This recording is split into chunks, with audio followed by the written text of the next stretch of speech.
1981 வருஷம் பொங்கலுக்கு ரிலீஸ் ஆன படங்கள்லாம் என்னென்ன, அந்த படங்களோட வெற்றி தொழில் நிலவரம் தான் இந்த வீடியோல பார்க்க போறோம். அந்த காலத்துல பொங்கலுக்கு நெறைய படங்கள் ரிலீஸ் ஆகிரலாம். ஆனா இப்ப நம்மளுக்கு ரெஃபரன்ஸ் நெறைய படங்கள் கிடைக்க மாட்டேங்குது. ஸோ எனக்கு தெரிஞ்சு இந்த பொங்கலுக்கு 2 படங்கள் தான் வந்த மாதிரி இருக்கு. ஆனா நம்ம ஜனவரி மாசம் ரிலீஸ் அப்படின்ட்டு பார்க்கும்பொழுது இந்த இயர்ல ஒரு 5 படங்கள் எடுத்து வச்சிருக்கேன். ஸோ அந்த படங்கள் என்ன, அந்த படங்களோட ஹிட் ஆர் ஃப்ளாப் பார்த்துருவோம். அப்புறம் அந்த வருஷம் பொங்கலை எந்த படம் ஜெயிச்சுதுன்றதையும் பார்ப்போம். இந்த படங்கள் இல்லாம கண்டிப்பா அந்த பொங்கலுக்கு சில படங்கள் வந்திருக்கும். ஸோ அந்த படங்கள் ஏதாச்சும் உங்களுக்கு தெரிஞ்சிருந்தா உங்க மெமரியை ஷேர் பண்ணுங்க. இல்ல முதல்ல ஜனவரி 9ஆம் தேதி தேவி தரிசனம் அப்படின்ற படம் ரிலீஸ் ஆகிருக்கு. இந்த படத்தை கே சங்கர் அப்படின்ற ஒரு டைரக்ட் பண்ணிருக்காரு. இவர் அந்த காலத்துல ஒரு பெரிய டைரக்டர், எம்ஜிஆர் சிவாலாம் டைரக்ட் பண்ணவர். பட் இந்த டைம்ல அவருக்கு மார்க்கெட் கம்மியாயிடுச்சுன்னு சொல்லலாம்.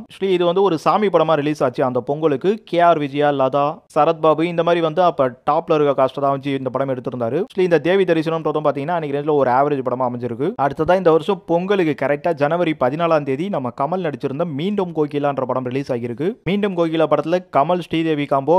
அன்னைக்கு கமல் ஸ்ரீதேவினா வேற லெவல் ஒரு எதிர்பார்ப்பு. ஸோ தீபாவும் அன்னைக்கு ஒரு காஸ்டிங்ல இருக்காங்க. ஸோ இவங்க 3 பேரும் சேர்ந்து படம் ஃபுல்லாவே ஆக்கிரமிச்சிருப்பாங்க. ஸோ இந்த கதைன்றது உங்களுக்கு தெரிஞ்சிருக்கும். அந்த டைம்ல இந்த மீண்டும் கோகிலான்றது பாத்தீங்கன்னா 100 175 நாள் 200 நாள் இடையே ஓடி இருக்குன்னு நினைக்கிறேன். ஆனா 100 நாளைக்கு நல்லாவே ஓடி ஒரு சூப்பர் ஹிட் படமா இந்த மீண்டும் கோகிலா படம் அமைஞ்சது அந்த பொங்கலுக்கு. அடுத்ததா இதே பொங்கலுக்கு மோகன புன்னகை அப்படின்ற படமும் ரிலீஸ் ஆகிருக்கு. இது நம்ம சிவாஜி கணேசன் நடிச்ச படம். கூட கீதா, ஜெயபாரதி, பத்மபிரியான்ட்டு அப்ப நிறைய ஸ்டார் காஸ்டிங்ல இருந்தவங்க போட்டு வச்சிருந்தாங்க. இது வந்து ஒரு லவ் ஸ்டோரியா ரிலீஸ் ஆச்சு. அதோட முக்கியமா இந்த படத்தை டைரக்ட் பண்ணது ஸ்ரீதர் உங்களுக்கு எல்லாம் தெரிஞ்சிருக்கலாம். காதலிக்க நேரம்ல இந்த மாதிரி நிறைய படங்கள் எடுத்தவர். ஸோ அவருக்கு இந்த 80s டைம்ல வந்து மார்க்கெட் கொஞ்சம் குறைஞ்சிச்சு தாங்க சொல்லணும். நல்லாவே குறைஞ்சிச்சு. ஆனா அந்த டைம்ல சிவாஜிக்கு வந்து ஒரு சில படங்கள் அப்பெல்லாம் சிவாஜி வந்து ஃபெஸ்டிவல்லாம் செமையா கவர் பண்ணிட்டு இருப்பாரு. ஸோ அந்த ரேஞ்சில் இந்த பொங்கலுக்கு நம்ம மோகன புன்னகைன்ற படம் சிவாஜி கணேசன் வந்தது.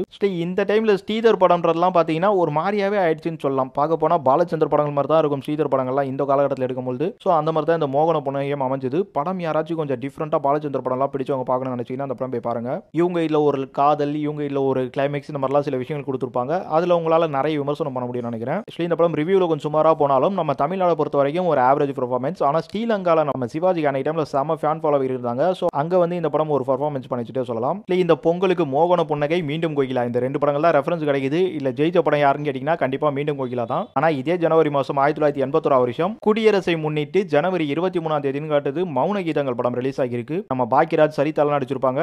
இந்த படம் வந்து ஒரு மிகப்பெரிய சில்லோ ஜூப்ளி படம். செம ஓட்ட ஓடிச்சு தான் சொல்லணும். அதுக்கு முக்கிய காரணம் நம்ம பாக்கியராஜோட டிஃபரெண்ட் ஸ்கிரீன் பிளேன்னு சொல்லணும். அதை விட இந்த கான்செப்ட் சொல்லுங்க. ஏன்னா அன்னைக்கு டைம்ல இந்த கான்செப்ட் எடுத்து ஆடியன்ஸ் கிட்டலாம் ரொம்பவே என்டர்டைன்மெண்டா கொடுத்தாரு. ஸோ மௌன கீதங்கள் வந்து ஒரு லவ்வர்ஸ் அண்ட் புருஷன் முண்டாட்டி அண்ட் ஒரு ஃபேமிலி எல்லாத்தையும் பத்தியும் ரொம்பவே அழகா பேசியிருப்பார் நம்ம பாக்கியராஜ். ஸோ அதனாலே இந்த படம் விமர்சன ரீதியாகவும் ஒரு மிகப்பெரிய ஹிட்டானது மட்டும் இல்லாம உங்களுக்கு வசூலாவும் சரி, ரன்னிங் டைமும் சரி, எல்லாமும் பாத்தீங்கன்னா இந்த படம் ஒரு செம பிளாக் பஸ்டர். அடுத்ததா ஜனவரி 26ஆம் தேதி நம்ம ரஜினிக்கு தீ படம் ரிலீஸ் ஆச்சு. தீ படம் நம்ம ரஜினிக்கு ஒரு மிகப்பெரிய எதிர்பார்ப்பே வந்து சொல்லலாம். ஏன்ட்டு கேட்டீங்கன்னா இதே ஒரு பொங்கலுக்கு போன வருஷம் 80ஆம் வருஷத்துல பாத்தீங்கன்னா பில்லா ரிலீஸ் ஆகி ஒரு சம வெற்றி. அந்த பில்லா காம்போ தான் இங்க ஸ்ரீபிரியா, ரஜினி, அது மட்டும் இல்லாம பாலாஜி வந்து ப்ரொடக்ஷன் பண்ணியிருந்தாரு. ஸோ அது மட்டும் இல்லாம நம்ம ரஜினிக்கு வந்து இந்த 80ஸ்ல வேற லெவல் மார்க்கெட் போயிட்டு இருக்கு. லாஸ்டா டிசம்பர் டைம்ல பாத்தீங்கன்னா முரட்டுக்காலையும் வந்திருக்கும் கிறிஸ்மஸ் கிட்ட. டிசம்பர்ல வந்திருந்தாலும் இந்த பொங்கலுக்குலாம் பாத்தீங்கன்னா முரட்டுக்காலை தான் செமையா போயிட்டு இருக்கு. ஸோ அந்த டைம்ல தீ படம் ரிலீஸ் ஆகுது. இந்த படம் வேற லெவல்ல தாறுமாறா இருக்கும் அப்படின்ற மாதிரி ஒரு சம ஓப்பனிங்ல வந்தாலும் இந்த தீங்கிறத அன்னைக்கு ஒரு ஆவரேஜ் பெர்ஃபார்மன்ஸ் தான் பண்ணிச்சு தியேட்டரிக்கல்ல.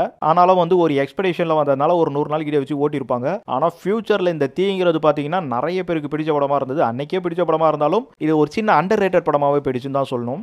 பில்லாவை நம்ம அஜித் எப்படி வந்து ரீமேக் பண்ணாரோ அதே மாதிரி இந்த தீ படத்தையும் ரீமேக் பண்ணணும்னு அவர் ரொம்பவே ஆசைப்பட்டாருன்னு சொல்லியிருப்பாரு. அதுக்கு இந்த படம் வர்த்தாவே இருக்குன்னு சொல்லலாம். ஏன்னா தீ படத்தை வந்து சின்ன சின்ன ஆல்டர்லாம் பண்ணி ஸ்கிரீன் பிளே கொஞ்சம் பட்டி டிங்கரி பார்த்துன்னு வச்சுக்கலாம், ஒரு சம படமா இந்த படம் வந்திருக்கும். அது அன்னைக்கு டைம்ல வந்திருக்கோ இல்லையோ காலகட்டத்துக்கு ஏற்ற மாதிரி பண்ணணும்னு நினைச்சீங்கன்னா பண்ணலாம். எனிவே ஓரளியா பார்க்கும்பொழுது நம்ம இந்த 81 வருஷம் பொங்கல் இல்லாம ஜனவரி மாசம் பாத்தீங்கன்னா கூட பாக்கியராஜ் வந்து அவரே நடிச்சு டைரக்ட் பண்ணியிருந்தா மௌன கீதங்கள் படம் தாங்க ஒரு பெரிய வெற்றின்னு சொல்லி ஆகணும். இந்த பொங்கலை ஜெயிச்ச படம் மீண்டும் கோகிலாவா இருந்தாலும் ஓவராலா ஜனவரி ஜெயிச்ச படம் மௌன கீதங்கள்.